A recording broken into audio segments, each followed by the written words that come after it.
record. Can I start the interview? Okay, let's begin. Okay, Art, Mr. Art, the first question is, in your opinion, what are the main challenges that companies that already adopt the Lean system have today to deepen, to develop, to engage in even more in this management model? Well, I think the challenge hasn't changed all that much. It's getting results and then sustaining results, furthering them, and engaging people. And that really hasn't changed. I mean, Lean, you might be doing it in a pilot area or one small part of the business, one product line or one facility organization-wide. In all cases, it's initially figuring out how the approach works for your respective situation, implementing it, doing it, and then checking if you get results. And look, if you don't get results, something is wrong. You have to obtain a result for improvement by doing, Lean, however you're approaching it. It could be cost, it could be quality, safety, productivity, delivery. These are all viable categories, but you must get a result. And companies fail there in many instances. Even the ones that do succeed, then once they get that result, it tends to fall off and go backwards a little bit. So it's not just obtaining the result, it's sustaining it. And even when it sustains, engaging people, all levels, all parts of the company. And we don't have a good solution for this in most companies I visit, but it's one of the themes in my upcoming book, The 4 Types of Problems. Because through the 4 types, I do believe we can do a better job of obtaining a result, sustaining it, and also gaining all parts of the organization. Thank you. The 2 questions. The second question, excuse me. The new digital technologies and the bureaucracy can difficult to implement a Lean system in the companies, because many companies like to bureaucracy, like to manipulation numbers, implement digital technology through remote control, and this Lean system, I think, is opposite many things that. What do you think about that, please? Well, I think here's the way I think I understand the questions about the proper usage of technology and data systems and software in Lean and how it would work most effectively with Lean. And they're not opposite. I think you have to be careful with that. There's a romantic view of Lean because it started, in many of the old examples from the 1950s and 60s. It's pencil and paper, or very basic rudimentary forms, standardized work charts that you wrote by hand, and manual Kanban systems. And it began that way, and there's no denying that. And frankly, many times for pilot situations, it's easiest to begin that way. But you look at what Toyota does today, and it's pretty impressive. Like more electronic systems for process control. They did a nice job of integrating technology with the production system. That's a theme. That is an important theme. So if you think, manpower, machines, material, methods, management system, data technology, that all has to be integrated properly to work. What often happens though is you get companies that go, they just want to work on the technology, or they just want to remotely manage things from far away, and that doesn't work very well. When people are involved, there does have to be a physical connection with the process. You can't just manage people by a computer screen from 1,000 miles away. Okay, that's not that part of it's not Lean. That's not respect for people. That's not engaging the workforce. There is a part of this, just like sports, that has to be one-on-one or team-based, and we're together. There are other parts of it though. You can collect data and study it and manage the process and improve. So and-on is an example of that. Let me use and-on systems as an example. A problem happens, I pull the cord, I need my supervisor to come and help me deal with this problem. That is a person-to-person problem. But Toyota gets every year better and better about collecting data about the nature of the electronic signals being exchanged for that and-on pull, recording the data of what occurred, where it occurred, why it occurred, how much it occurs, and studying that data in a big attempt, a studious attempt to decrease the number of certain types of and-on cord pulls. So they're not in conflict, but you have to integrate the two properly. Thank you. Third, recently, directors of Lean Institute Brazil visited Toyota main factory in Japan. They said how much Toyota is light years ahead, as Toyota is far superior than most companies that are implementing the Lean system. Why do most companies or most of them fail to be a Toyota? Why can not they reach Toyota managing level? Okay. So the question, as I understand it, is Toyota is a very successful company, and at this level, and most companies, at a lower level, trying lean or at a lower level, and there's multiple reasons why, to be honest. One, Toyota kind of invented this game and started it a long time ago. You can argue 100 years ago, back to the family history and the loom business. But even the automotive industry goes back to 1937 for Toyota, and the lean efforts go back to late 40s, early 50s, depending upon how you want to start it. So one, quite frankly, they've just been at it for longer than anybody else and focusing more on it. There is another way of looking at it, though, and I got to admit that it's an exceptional company in terms of results. And let's use a sports analogy. In basketball, there's Michael Jordan, there's LeBron James. There are outstanding players, and we will never be them. I can train as hard as I want. I'll never be, the level of a great athlete.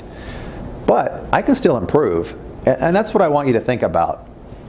You're not going to be necessarily Toyota, and that shouldn't be your goal to be somebody else. You want to study your situation and what's the best that I can be. What's the best that my organization can be. Not copy Toyota or mimic Toyota's success. They're different company, different situation, different culture, different influences, different things going on. Not to mention the decades and decades of work behind it.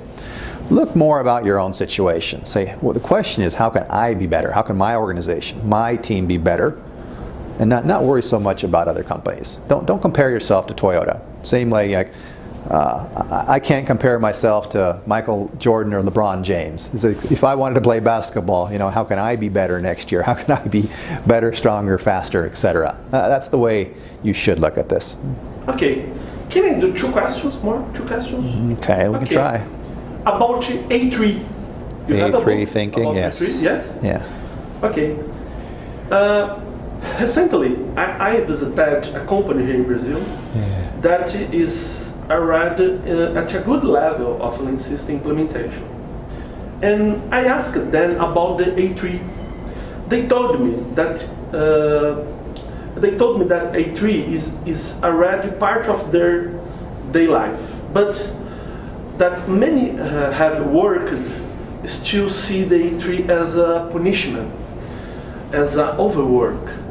They still hear a phrase like, oh, do I have to do another A3 again? Mm-hmm. But I just did an A3, boredom. What do you think this happens? So I think the question deals with about A3 reports and problem solving, and some people naturally do them and think it's a part of their regular work. Other people see it as a burden, right? Some kind of punishment, or why do I have to write a report? And there's a couple reasons why, and this is partly why John Shook and I decided we need this book, the 4 types of problems and understanding. Not everything needs an A3. Sometimes the employee complaining is right. Why are you making me write a report? If the situation warrants it in Toyota, we will write something like an A3 document, And also we do it for employee development. But on the flip side, from a pure waste avoidance point of view, why write the A3?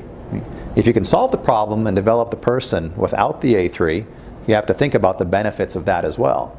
And that's typically what I call a type 1 problem. That I think we have a lot of type 1 problems in organizations. We need to get better, faster, and more effective at problem solving, but it should not involve an A3 or a big Six Sigma project. It's about the skill of solving those smaller problems more quickly, more effectively, with minimal documentation. Okay? But there are some problems where it won't work. You need to slow down. You need to outline your thinking and do the deeper dive, and that's when A3s typically are required. There's another angle, a way of looking at this, and I'll talk about it in my afternoon session, is I can do a personality evaluation called the Kolb Learning Preferences, K-O-L-B. And based upon the Kolb learning preference, I can predict whether you're going to write an A3 or not. In fact, I can predict how you will approach problem solving. And there are 4 possible directions you can go based upon the quadrants of this survey. And some of those quadrants naturally are going to want or see the benefits in A3, and some of them won't. It's just the way they think and interact with problem solving. So, part of this is personality and learning preference based as well. Okay, the last question. Okay. About Kaizen. You have a book about Kaizen. Yes. Okay? So many companies, I perceive, spend years and years only doing Kaizens. Recently, I visited one of those Brazilian companies who was doing Kaizens for 10 consecutive years. Can this create a company dependence on Kaizen, inhibit or the company not develop other things, other friends, just doing Kaizen? Yes. Kaizen and System Lean is the same thing? So question deals with Kaizen and Kaizen events and companies doing those year after year and becoming too addicted to that style of implementation.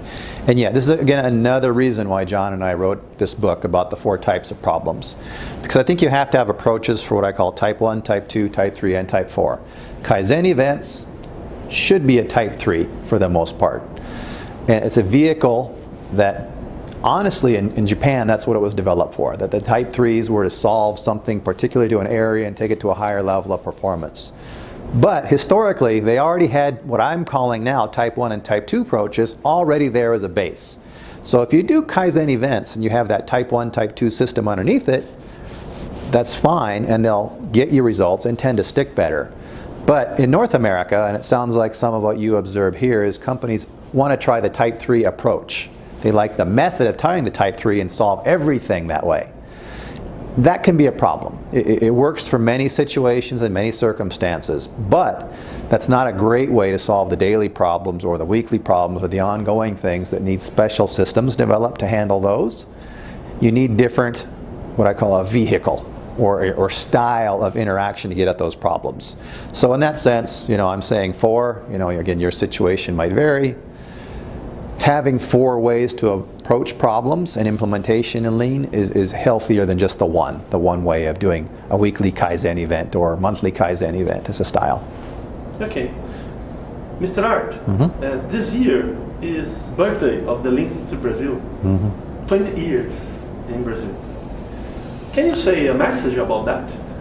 Okay. Well, again, congratulations. This is the 20th year of doing Lean in Brazil, at least from the Institute point of view. Many companies, organizations have been doing it longer than that, of course. But this is a nice milestone. It reflects the movement is going broader and getting more acceptance. The publications we have, the presentations we have at the summit every year get better, and that reflects a very positive trend. So I encourage you to continue on the journey you have here. I think it's very successful in many regards. I encourage you to go farther with it. Think about it, as the journey on a path that's going to go on for forever, for that matter. The next generation has to pick up the torch at some point. But I want you to keep going, sustain the gains that you made, but also think about what's the next step. How do you go further with it? And can we say that the Lean Summit in Brazil today is the biggest of the world? Yeah, I think it is. 1,250, I heard, for this. Congratulations, just set a record for all the LEI summits. That's a big number. I think it is the biggest in the world from what I understand. So, size is one thing. Quantity is great, but I also, let's make it the best in terms of customer service quality and value add. What do you think Brazil is so interesting in Lean? We have many problems with that? Yeah, we all have problems, and problems are an opportunity, right? So Lean is a great vehicle to think about the problems, challenges, and opportunities we face. And there's a lot of great talent here in Brazil as well. So I think if you combine the problems, opportunities, and challenge with the talent, you have a great opportunity here to do tremendous things. Thank you very much for the interview. All right, you're welcome.